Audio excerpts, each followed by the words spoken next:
Alléluia, c'est l'histoire d'une passion. Une passion entre deux personnes, Michel et Gloria.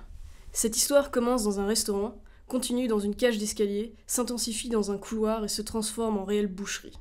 Le sang coule, 3 femmes meurent. Marguerite, Gabriella et Solange. Alléluia ist der zweite Teil der Trilogie Lumière, Corps, Costume von Fabrice de Wels.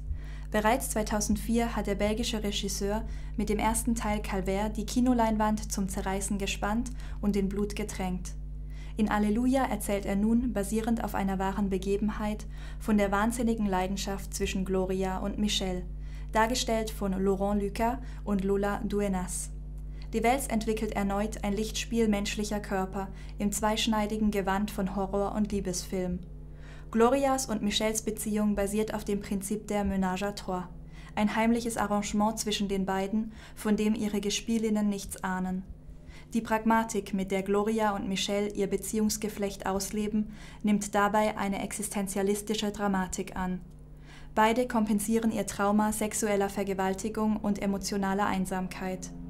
Michel, der jahrelang von seiner Mutter missbraucht wurde, hat ein Verhältnis zu Frauen entwickelt, das sich auf das Kalkül finanzieller und sexueller Ausbeutung beschränkt.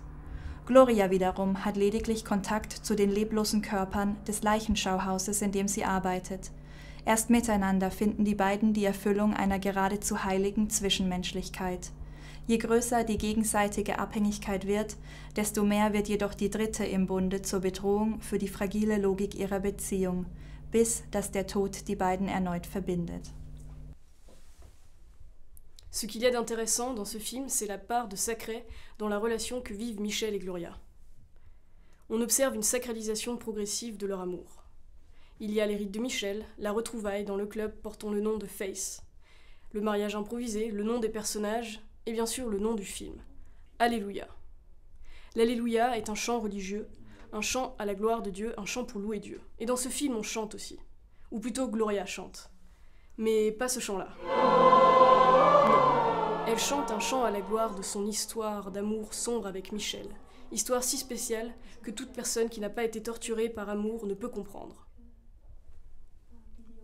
Leur passion est plus forte que la foi religieuse. Cette idée, on la retrouve dans le 3e chapitre de ce film. Car oui, le film est structuré en chapitres. C'est dans ce 3e chapitre qu'on retrouve Gabriella. Gabriella, sorte de vieille religieuse, chaste et riche, censée travailler dans le milieu caritatif, mais qui en fait succombe rapidement au charme de Michel, et elle aime ça. Rien ne les arrête.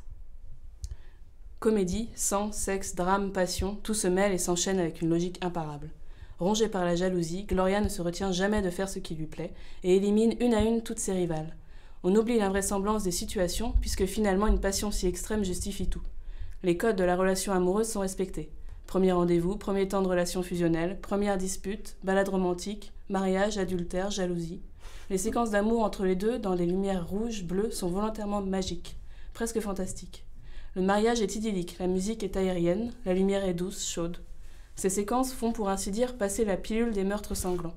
Cette escalade dans la violence nous entraîne dans une tension grandissante, surtout due dans le cas de la 3e femme, Solange, à l'apparition de l'enfant. La petite, qui a compris la folie de Gloria, agit comme un électrochoc pour le spectateur, lui qui cherchait encore une logique à tout cela. À ce moment-là, il attribue toujours la faute à Michel, véritable sexopathe. L'absurdité des situations disparaît devant la logique narrative très maîtrisée. On est embarqué et on aime ça. L'horreur ne coupe jamais notre soif de « what's next ?» On revient à la raison grâce à l'innocence de l'enfance, mais on n'en sort finalement vraiment qu'une fois sorti de la salle. Et maintenant ? 2 billets, s'il vous plaît. Quel film? Vous avez un film d'amour? Oui. Alléluia. Est-ce qu'il se termine bien? Oui, je crois. Doula